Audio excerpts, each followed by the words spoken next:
afternoon. That's better. Sometimes most often I always get the after lunch session around 3-ish. So the tone goes down, and today is also the third day. So let's see if we can keep the energy level up. I promise you some entertainment in the next 15, 20 minutes. Yeah? With me? So a little bit about me. On top of that, Nallan Sriraman, Sri, run everything related to data analytics in Unilever. A little bit about our company. You may not hear Unilever, but I'm sure you would have seen or consuming these brands in your home. We are about 51 billion euros company, 170,000 staff. The interesting thing is we touch about 2.5 billion people every day around the world. That's big. So since we are a big company, that comes with significant amount of challenges and technologies. We have 30 different technology platforms that literally run our company, 100,000 plus IT users. That means a lot of data. Yeah? We also have 900 connected sites where we actually generate data from our factories, farms, et cetera, et cetera. So definitely we generate a lot of data, and both internal and external. Let's read about the company.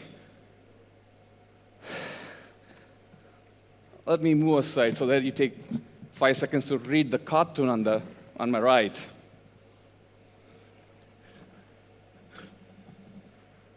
I think the previous speaker put up a prediction that IBM's chairman predicted there's going to be only 5 computers 60, 70 years ago. We know that was wrong.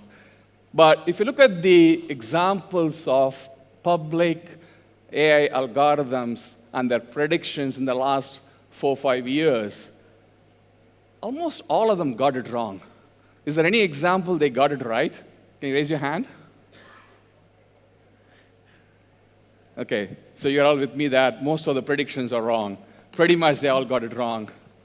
That's what made us think about, right, if the public predictions about incidences, events, they are getting it wrong, can we afford in corporate get it wrong? We can't, right? If that is the case, our decision makers will not trust us. Then that's what made us think about what can we do about it, right, as folks responsible for or custodian of data and analytics in the corporates.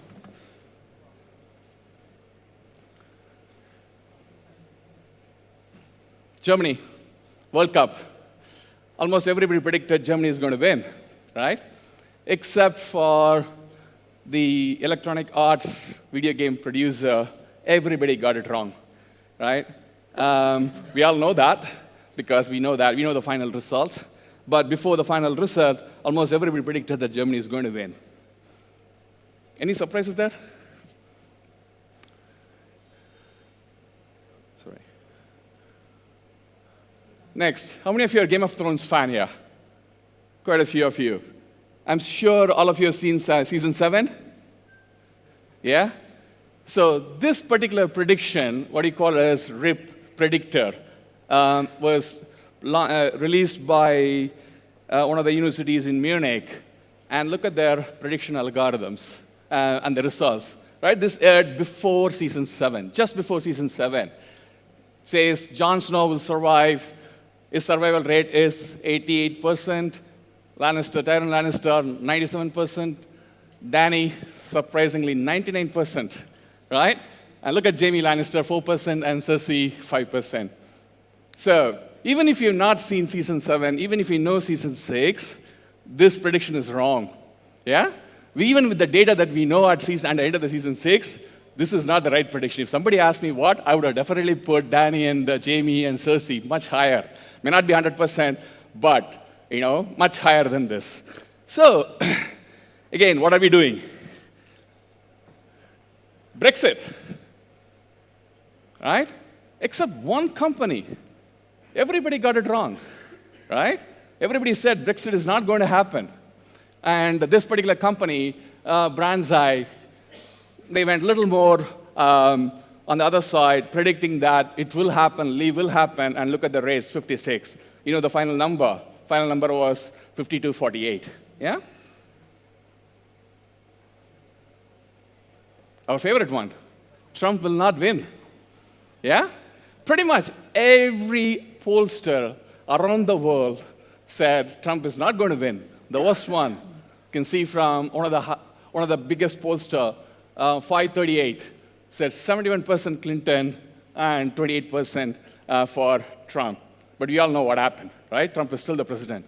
The best part was there's only one company, that was, I think, India-based startup, called it right. I think you can see the screen clipping there.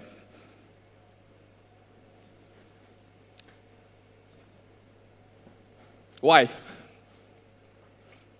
Why we're getting it wrong every time? Simple reason, lack of data coverage, right? The lack of data coverage comes from many forms. One, we just don't know what we don't know.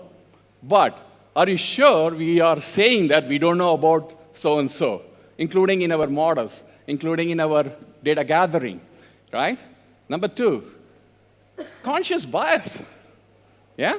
We people, human beings, have conscious bias. We are conscious about something. We have our own personal philosophies and upbringing and our value system. That comes in our way, right? That's the reason a lot of people said, a lot of pollsters said, a lot of data scientists said Trump is not going to win because in their heart, they believe that Trump should not win. Same goes for Brexit should not happen.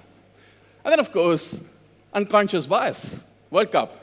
Because the prediction was done by the University of Munich, they really wanted Germany to win. It's unconscious bias.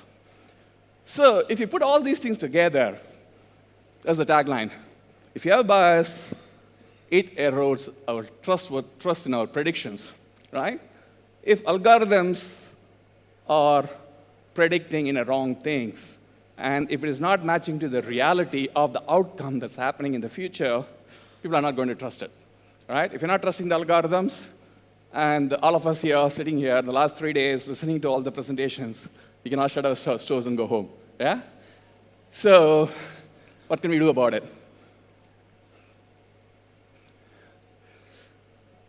Like all of you, we in Unilever also embarked on a massive data lake journey. And if you look at the signals that we are looking at, consumers, customers, macro, external, and everything that can get our hands on, right? We are bringing the data into the data lake. Why? Because we want to understand the data and make better decisions out of it. However, what are you going to do? What are we doing to ensure all the things that I talked about, making wrong predictions, using this data right? Yeah? So we have to have very, very significant amount of controls and processes to make sure the data that you are bringing in that is actually usable, valuable. So I'm going to pause, maybe raise some questions before I go into some of the answers. Any questions, the audience, about so far what you've seen?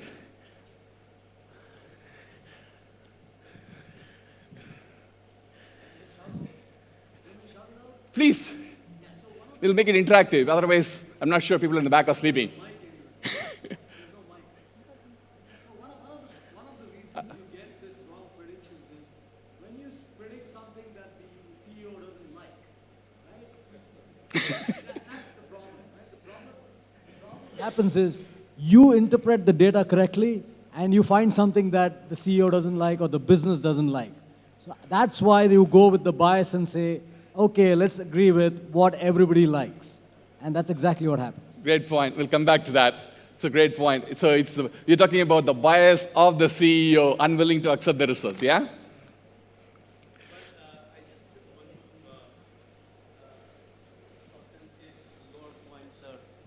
There's something called social desirability bias. So we all human beings, our behaviors cannot be predicted by economic theories. I mean, there are a lot of theories there, and the people got Nobel Prize on it. So social desirability bias, that plays at many layers. Possibly, Sir actually put it in a way that which is very much in the business context. No, absolutely. Yeah. Actually, all points well taken. So we'll try to figure out, how we can make sure, while the bias, we can't avoid the bias, can we expose the bias, right? It not be readily visible to even me, but somebody who can de-bias that, right? And that's what we need to get to. Okay, So before you go to the answer, a few things we started thinking about in our organization. First and foremost, I'm sure you all heard data lake quickly becoming data swarm. We want to make sure that it doesn't happen because it is a significant investment, right? We run into multi-million dollars or euros, depending on the size of your company and where your origin is. When you're making such a big investment to bring all the data into one place, you make sure that it is clean, trusted, et cetera, right? So we're absolutely making sure that very quickly it doesn't turn into a swamp. When you add algorithms, how are you going to make the data that is driving that algorithm transparent to people? So one of the things we have done is ensuring that every algorithm that we are building is absolutely debuggable in the sense, yeah? Easily we can expose to people who's not an expert in Python code can still understand and also equally show the data that make up the algorithm. And one of the things that we're consciously doing is the last one, going back to your biased question about data scientists without tunnel vision, right? Most often, no offense to the folks in the room, comes with a very specific domain or the mindset and build algorithms. So how do we break it from that tunnel vision so that there is a wide diversity of thought process that trying to debug the biases in the algorithms? So apologies for the little masking of the area, but I'll go through a little more detail. Unfortunately, I couldn't show the actual screenshots.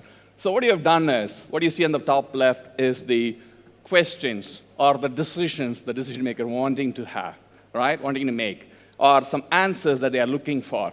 Yeah? So that's on the business sense, KPIs, metrics, whatever you call it, purely on the business sense.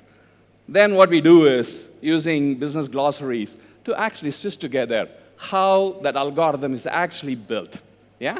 And ensuring that the data that is feeding into those algorithms, the logic, the KPIs, the calculations that we do, all represented in English readable form or some language readable form that people can understand. So we can explain, okay, here is the algorithm, this is how we calculated, this is the data that makes up.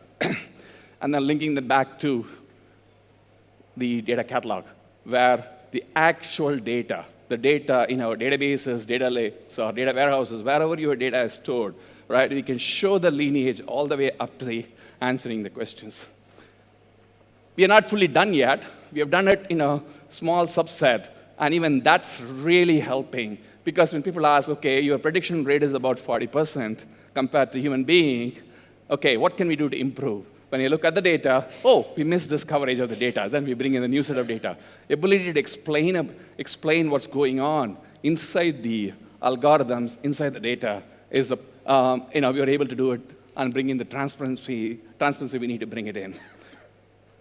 We are in this journey, very early days, but thought to share with you guys how we can actually enable a complete transparency throughout your value chain. Unlike the first picture you saw, the cartoon you saw, that, hey, algorithms are black and white.